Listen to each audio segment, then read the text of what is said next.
कृपया अपने नेत्रों को बंद कर लीजिए। सुख के लिए कहीं बाहर देखना नहीं है।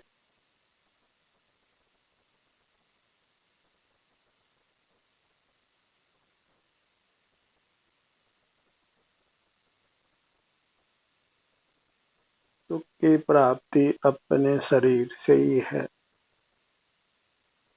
बंद नेत्र कर अपने शरीर का एहसास कीजिए।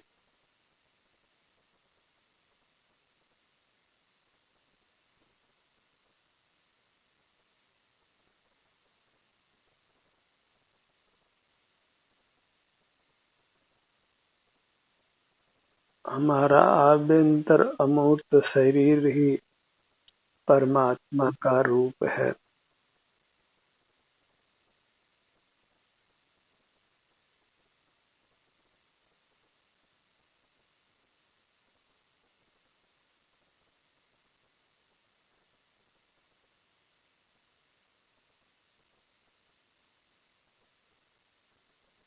अपना मुख अपनी ओर रखिए। अपना ही एहसास करते हुए रहिए।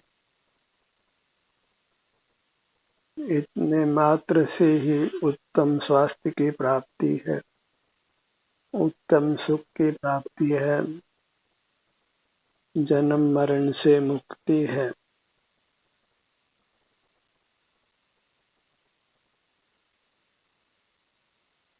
अंतर्दृष्टि कर अपने स्वरूप को पहचानिए।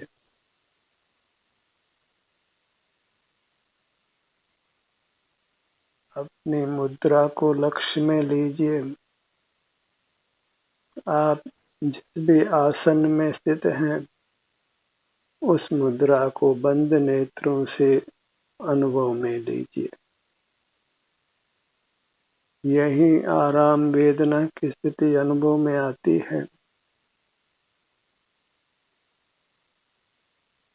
क्योंकि हमारी मुद्रा ही सुख स्वभावी है। यही एकमात्र आनंददाता है। इसलिए इसको भूलना नहीं है, इससे विमुख रहना नहीं है।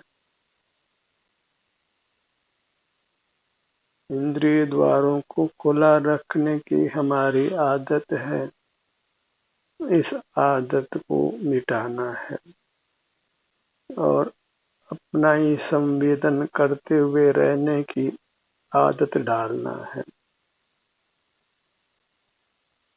और सब कुछ आदत पर निर्भर है।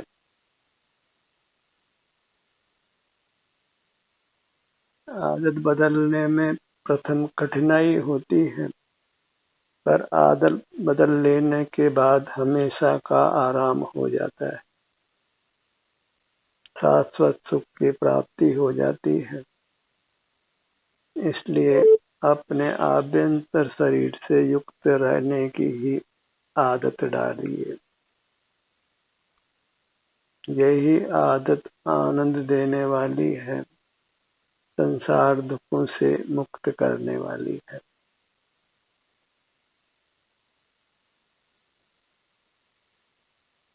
हम प्रथम आदत बनाते हैं, फिर आदत हमको बनाती है।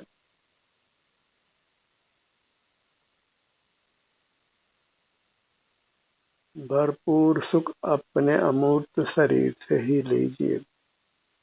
बाहर से किंचित भी सुख मिलता नहीं है। विषय सुख भी हमको अमूर्त शरीर ही देता है।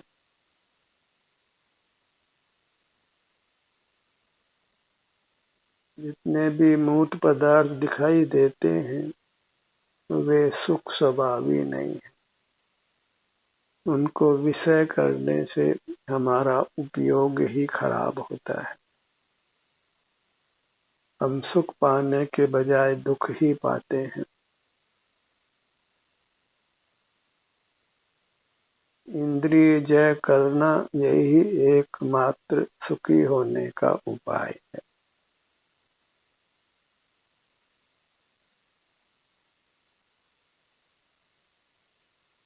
मूर्त काया की सहाय से ही हम इंद्रिय ज्ञान कर पाते हैं। स्वाधीनता से मूर्त पदार्थों को देखना जानना शक्य नहीं है, क्योंकि वह हमारा स्वभाव नहीं है। पर पदार्थों को जानने में कुछ भी हमारा हित नहीं है। विषय सुख पाने के लोभ में ही हम मूर्त पदार्थों को देखते जानते हैं, और विषय सुख का फल दुखी ही होता है। वर्तमान में भी दुख और फिर भविष्य में भी दुख। विषय सेवन करने से, मूर्त पदार्थों को देखने जानने से हम अस्वस्थ होते हैं, और अस्वस्थ होना ही दुखी होना है। हमें अपने शरीर को स्वस्थ रखना है, उसके लिए बहिर्मुखता को नष्ट करना है, बहिर्मुख नहीं होना है। जितने भी संसार में रोग होते हैं शरीर में, वे लाखों करोड़ों रोग केवल इंद्रिय ज्ञान के फल में होते हैं। एक इंद्रिय ज्ञान ही नाना रोग रूप फलता है। हमारे विविध अंगों को रोगी करता है, वेदना रूप करता है, और हमारे जीवन को दुष्कर करता है। इंद्रिय ज्ञान करने से इंद्रिय ज्ञान की शक्ति भी नष्ट होती है, इंद्रियों की कुशलता नष्ट होती है, और फिर बहिर्मुख रहना चाहते हैं लेकिन बाहर का ज्ञान नहीं होता, और उससे फिर हम दुख का अनुभव करते हैं। बाहर के पदार्थों को जानने की इच्छा छोड़िए, और उसके लिए अंतर्दृष्टि कर अपने शरीर के सुख दुख को ही भोगिए। और दुख तो अत्यंत अल्पकाल के लिए होगा, और सुख अनंत काल के लिए होगा। अंतर्दृष्टि करने पर प्रारंभ में ही शारीरिक दुख अनुभव में आता है, किंतु अल्पकाल में ही हम स्वास्थ्य को पाकर अनंत काल तक सुख को भोगते हैं। इसलिए अंतर्दृष्टि कर अपने शरीर को ही लक्ष्य में लीजिए, और अपना शरीर मूर्त नहीं है, मूर्त में मिला हुआ अमूर्त शरीर ही हमारा है, वही अमर है। बाह्य शरीर अनेक परमाणुओं से मिला होने से नष्ट होता है, पर हमारा आभ्यंतर अमूर्त शरीर एक ही पदार्थ है, और वह हम ही हैं। अमूर्त काया ही हमारी है, और उससे युक्त रहकर ही हम दुखों से अपनी रक्षा करते हैं, रोगों से अपनी रक्षा करते हैं, और रोगों से अपनी रक्षा करना ही हमारा कर्तव्य है, हमारा धर्म है, हमारा चरित्र है। शरीर में रोग उत्पन्न होते हैं, उसका कारण एकमात्र हमारी बहिर्मुखता है। तो बहिर्मुखता ही छोड़ना है, और अंतर्मुखी ही रहना है, और उस अंतर्मुखता को निरंतर बनाना है।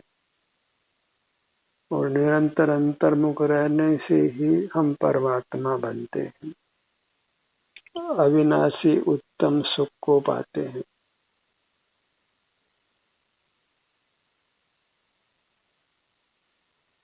शरीर में जो भी संवेदना मिलती है उसको स्वीकार करिए।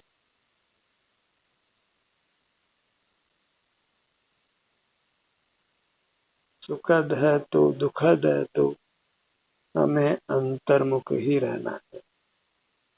और दुखद तो अल्पकाल के लिए है और सुखद अनंत काल तक है।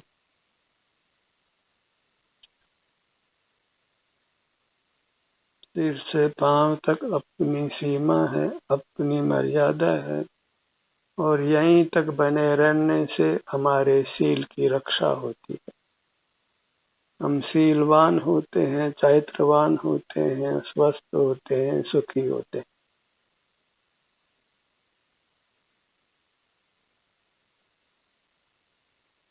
काम इतना ही है कि हम अपने शरीर के विभिन्न भागों के स्वास्थ्य की स्थिति को अनुभव में लें।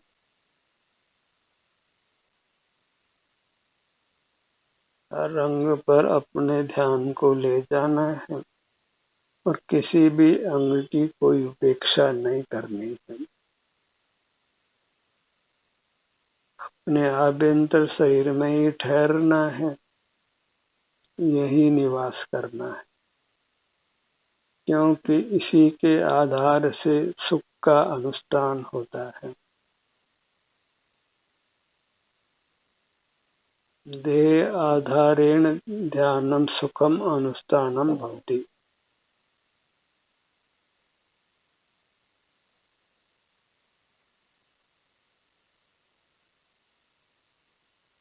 पेट से पांव तक विस्तार को प्राप्ति है, अपने अमूर्त का यह ही सर्वस्व है। यही एकांत आराध्य है, भजनीय है।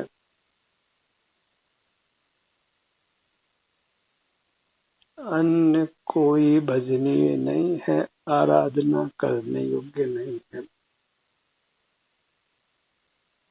आराधक आराध्य की एकता है।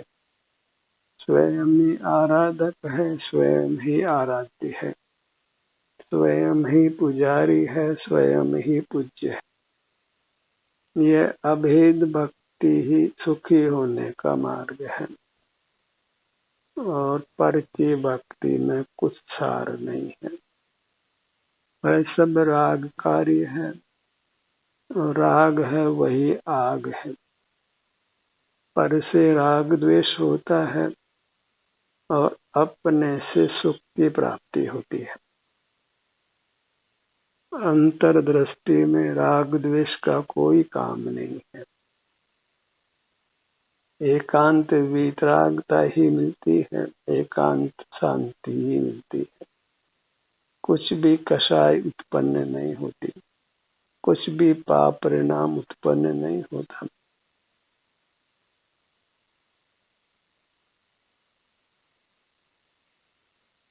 अपने शरीर की अंतर्दृष्टि से जांच करते रहिए, यहाँ के सुख दुख की स्थिति को अनुभव में लेते हुए रहिए,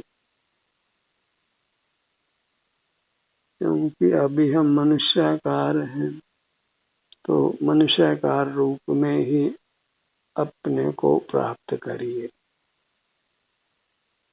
पर ये आकार अमूर्त है, यहाँ सुख दुख की संवेदना होने से इसकी हमें उपलब्धि होती है। जैसे हवा में कोई रंग नहीं होता, लेकिन ठंडी गर्म होने से ही हम हवा को उपलब्ध करते हैं। ठीक इसी प्रकार हमारी अमूर्त काया में कोई स्पर्श रस गंध वर्ण आवाज नहीं है, सुख दुख रूप संवेदना है, उसी से हमें अपनी प्राप्ति होती है। और अपने को पाना ही सुख को पाना है, परमात्मा होना है। अंतर्दृष्टि से हम अपने आप को पाते हैं, सुख को पाते हैं, परमात्मा पद को पाते हैं। लोक व्यवहार में रहने से कुछ भी हमारा हित नहीं है। राग द्वेष बढ़ने से संसार ही बढ़ता है। राग मधुर लगता है, लेकिन उसका फल विषम है। बाहर के आमोद प्रमोद से कर्मों का बंध ही होता है, कुछ उत्तम सुख की प्राप्ति नहीं होती है। और आमोद प्रमोद करना है तो अंतर्दृष्टि कर अपने शरीर का एहसास कीजिए, उसी में उत्तम आमोद प्रमोद होता है। बाहर के आयोजन जितने भी हैं वे सब के सब थकाने वाले हैं, हमको रोगी बनाने वाले, संसार दीर्घ करने वाले।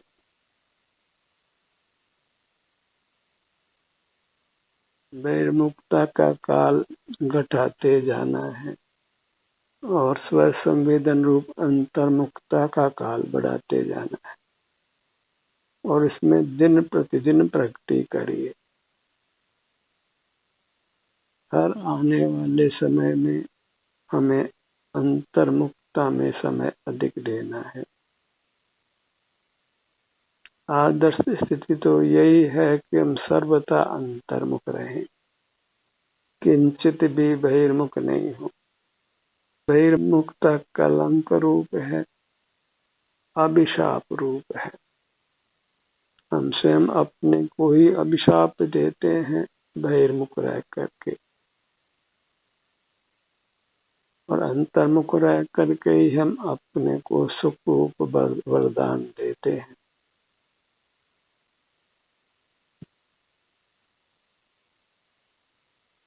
मूर्त ही बहिर्मुख रह करके वेदना रूप नमन करती है, और अंतर्मुख होकर फिर वेदना के अभाव रूप नमित होती है। बस इस प्रक्रिया में कुछ समय लगता है, फिर निरंतर हमको सर्वांग में सुख का ही अनुभव होता है। अपने समय का सदुपयोग करिए अंतर्मुख रहने में, अपने को ही पाने में।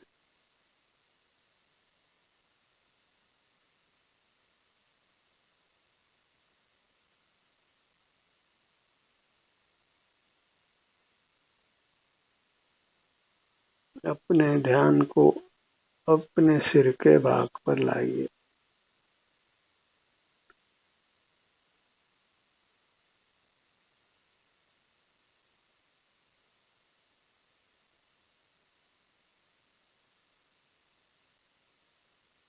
बाहर में कभी काम खत्म होने वाले नहीं।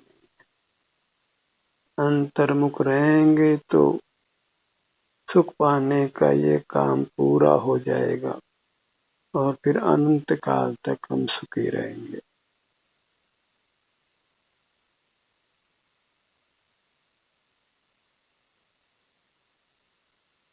अपने रूप के सन्मुख रहकर अपने आभ्यंतर शरीर में सुख दुख की स्थिति को अनुभव में लेकर हमें संसार सागर को पार कर लेना है।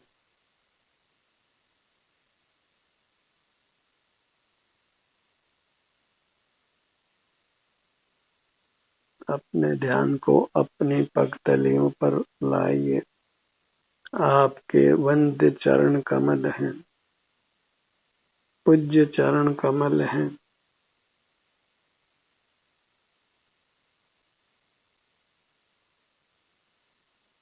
मन ही मन अपने हाथों से अपने चरण कमलों का स्पर्श करिए।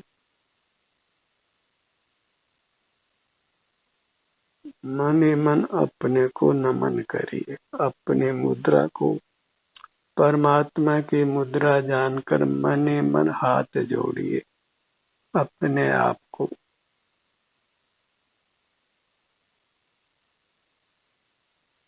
जब अपने प्रति ही हम नतमस्तक हो जाते हैं तो फिर वास्तव में ही हम परमात्मा हो जाते हैं। जो अपने को परमात्मा मानकर अपने प्रति नतमस्तक हो जाता है वह अल्पकाल में ही परमात्मा हो जाता है, और परमात्मा होने की यही विधि है। जो अपने में झुक गया वह परमात्मा हो गया, वह दुखों से मुक्त हो गया, उत्तम सुख को पा गया। पर की ओर तो भव भव में नमन किया है, लेकिन मूर्त काया के बंधन से हम मुक्त नहीं हुए। जब एक बार अपने को नमन करिए, अपने को वंदन करिए, अपनी ओर ढलिए, अपनी ओर झुकिए, आपको अपने ही शरीर की सुख दुख की स्थिति जो भी वर्तमान में है उसका एहसास होगा। किंचित भी रागादि की उत्पत्ति नहीं होगी और आप जिनेंद्र होंगे, परमात्मा होंगे।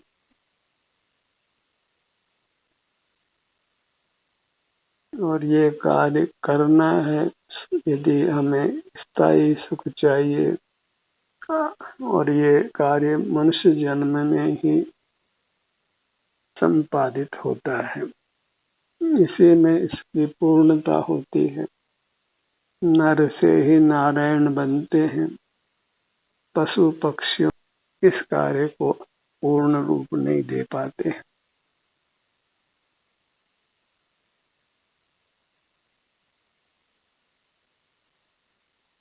अपने मुखमंडल को लक्ष्य में लीजिए।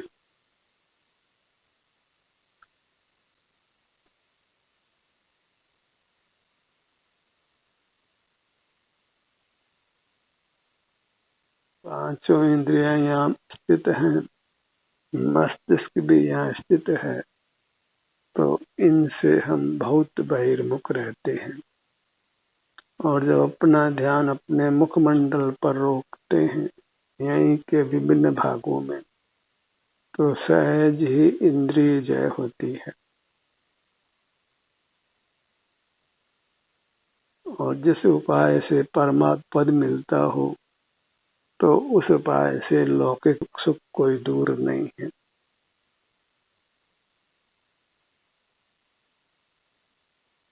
अपने ललाट के भाग पर आइए, और इसमें कोई ताकत की जरूरत नहीं है, कोई धनवान होने की जरूरत भी नहीं है, कोई ज्ञानवान होने की जरूरत भी नहीं है। ललाट में जो भी आराम वेदना की स्थिति है, उसको अत्यंत प्रसन्न मुद्रा से अनुभव में लीजिए।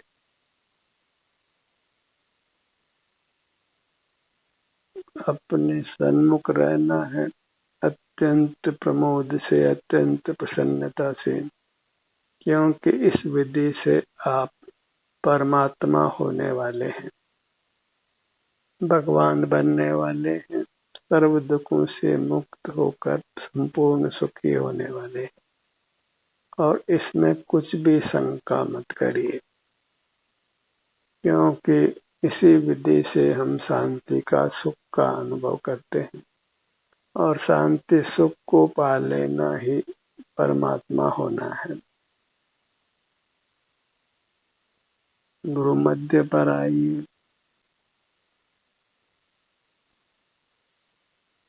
अत्यंत खुशी के साथ, अत्यंत उत्साह से काम करिए। यही वास्तविक पर्व है, महोत्सव है, जहाँ हम संसार का किनारा पाते हैं और उसके पार होते हैं।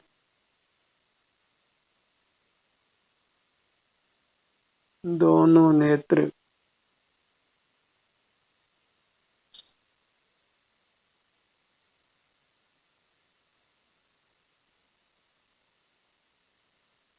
बहिर्मुखता में भव सागर अथाह रहता है, कोई छोर दिखाई नहीं देता है। जैसे हम समुद्र के किनारे खड़े होकर देखें तो फिर समुद्र का कोई छोर दिखाई नहीं देता है। ऐसे ही बहिर्मुख रहकर हम अपने जीवन को यदि तलाश करें तो फिर दूर दूर तक हम निराकुलता को, सुख को नहीं पाते।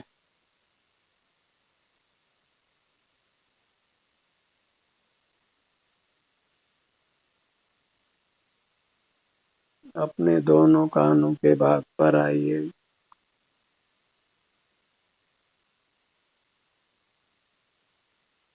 उत्साह से, प्रेम से, यत्न से, येन केन प्रकारेण जैसे भी बने, हमें नेत्रों को बंद कर अपने शरीर की सुख दुख की स्थिति को भोगना है। बैठ कर भोगे कि लेट कर भोगे कि खड़े होकर भोगे, या चलते हुए भी अपने शरीर का एहसास करते हुए चले। करना यही कार्य है कि अन्य प्रकार से कोई जीव आज तक संसार के दुखों से मुक्त नहीं हुआ है, उत्तम सुख को प्राप्त नहीं किया है। नासिका भाग पर आइए। दोनों नथनों का भाग, दोनों होठों का भाग,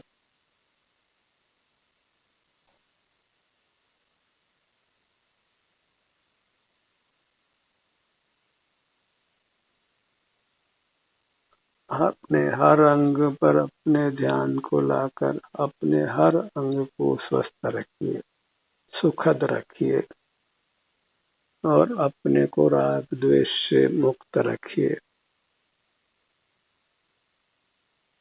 ये उपाय यदि हम करते हैं तो निश्चित ही जन्म मरण से मुक्त होकर परमात्मा हो जाते हैं और फिर अनंत काल तक परमात्मा होकर ही रहते हैं।